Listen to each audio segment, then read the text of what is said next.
Shocking pictures of this jet crash in London, 50 miles north of Moscow, in which the head of the mercenary group Wagner is thought to have been on board. The British government says it is monitoring everything, and after the Russian Aviation Authority confirmed his name was on the flight list.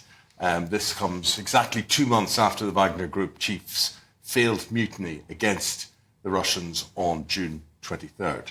Well, the Wagner-linked Telegram channels reported that the jet was shot down by Russian surface-to-air missiles, but provided no evidence for the claim. Well, let's speak to Defence Editor for the Evening Standard, Robert Fox, joins us this morning. Robert, first of all, let's see this. These pictures we have of this plane falling from the sky here, because this is, first of all, we've no confirmation as of yet that he was on this, but this is the plane falling from the sky, Robert, and I mean, that doesn't look like any sort of instrumental or mechanical failure. That just looks as if it's been hit by a missile. There's a lot of eyewitness around that it was an explosion. Whether the explosion was a bomb on board or by a missile attack, there is one report, not confirmed, that vapour trails, which you would see from something like the S-300 air defences. This was on a well-known domestic route between the two big cities of Moscow and Petersburg. The point being what? That everybody would have known it was there. It could not have been a rogue element, because it was so high of Ukrainian insurgents, because there is an insurgency, sputtering albeit, going on inside bits of Russia at the moment.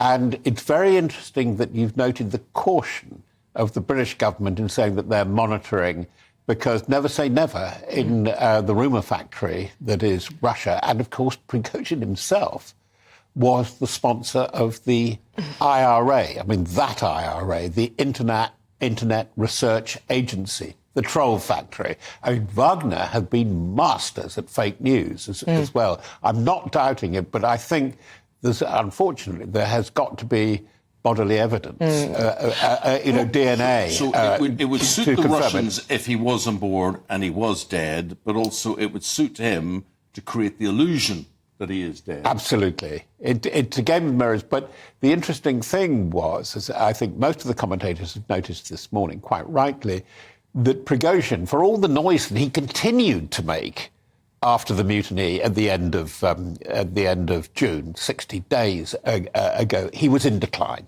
It was a waning power.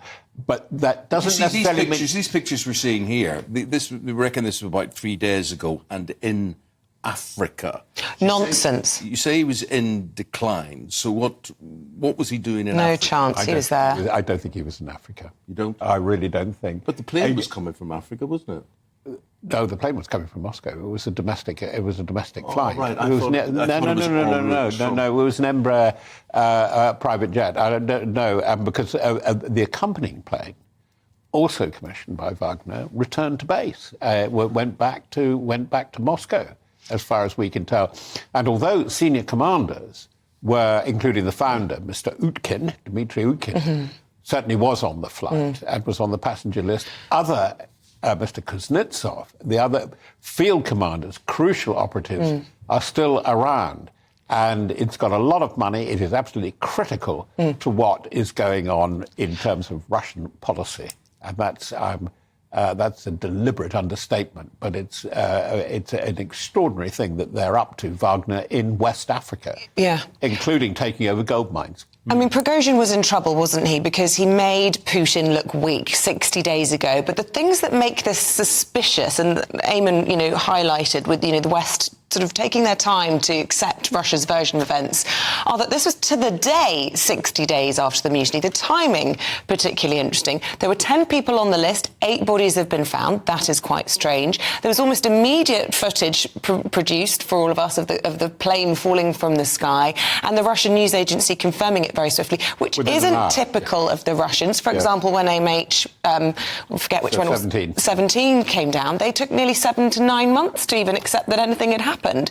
So there's a few things that are making the West very suspicious about all of this, which makes you think, can you go there's back more upstream? to it. There was something very suspicious about the so-called mutiny as well. You had this extraordinary, rather panicky performance by Putin, had he or had he not been kept in the loop. And it was a pantomime mutiny.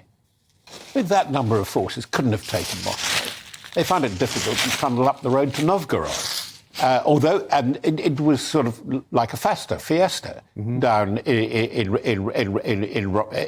Rostov-on-Don, one of the big bases for operations in Ukraine. It's all a bit weird, but I do think we have to throw it forward and say, what does this mean about the war in Ukraine?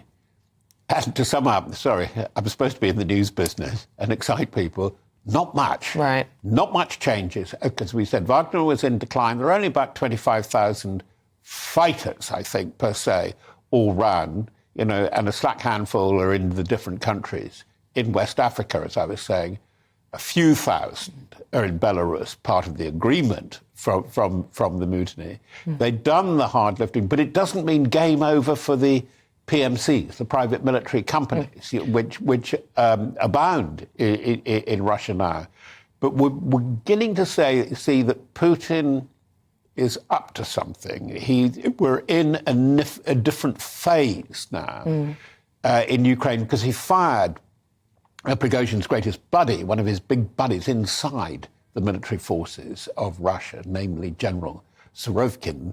General Armageddon. The General Armageddon, the butcher of Aleppo, and so on. And they were trying to push back the influence of Wagner, very popular among some, not among others, in the Russian forces.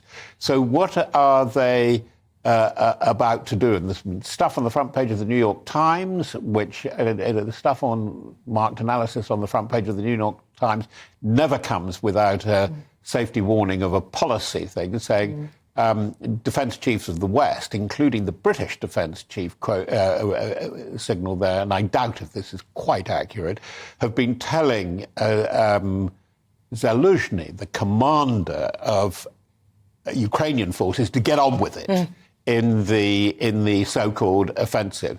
I doubt if they could say that in those terms, because the Ukrainians will be playing this, the whole business, the confusion, the muddying of waters, absolutely in a way that only they know how to do.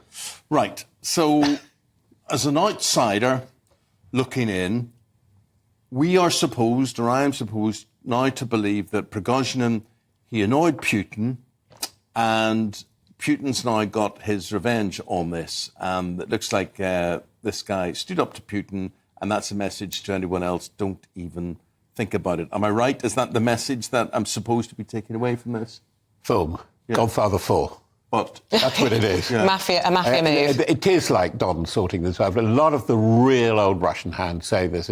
And part of the change of the language, which is so interesting, is to get Russia, so-called, whatever the public opinion, saying this is now a war for survival. That came out yesterday in the video link, in the Zoom link to the BRICS meeting, where Putin can't go because he fears arrest as by the International Criminal Court for War Crimes. But he said, this is no longer a special military operation. It is a war for Russia's survival, provoked by the West. And this is very much the message line. And the people I've been talking to at One or Remove, or others I know who are involved in Russia, saying that this silent majority, the professionals in Moscow and Petersburg, are very, very worried about the state of their country. To the extent that they're not going to support the West. They are saying, well, we've got to support our country. It is a very strange turning point. I think it will take about 10 days to sort this out. The performance part of it, as I said, Godfather Part 4, is the death or not of Prigozhin. I mean, what is he going to do? Did he have a parachute? Was he on the plane? Is he on his way to Argentina to a hammock with a cigar? But that's why the intelligence community of the UK, which has always, I think, been quite good on this, it's very interesting that they're being very cautious about this. Fabulous.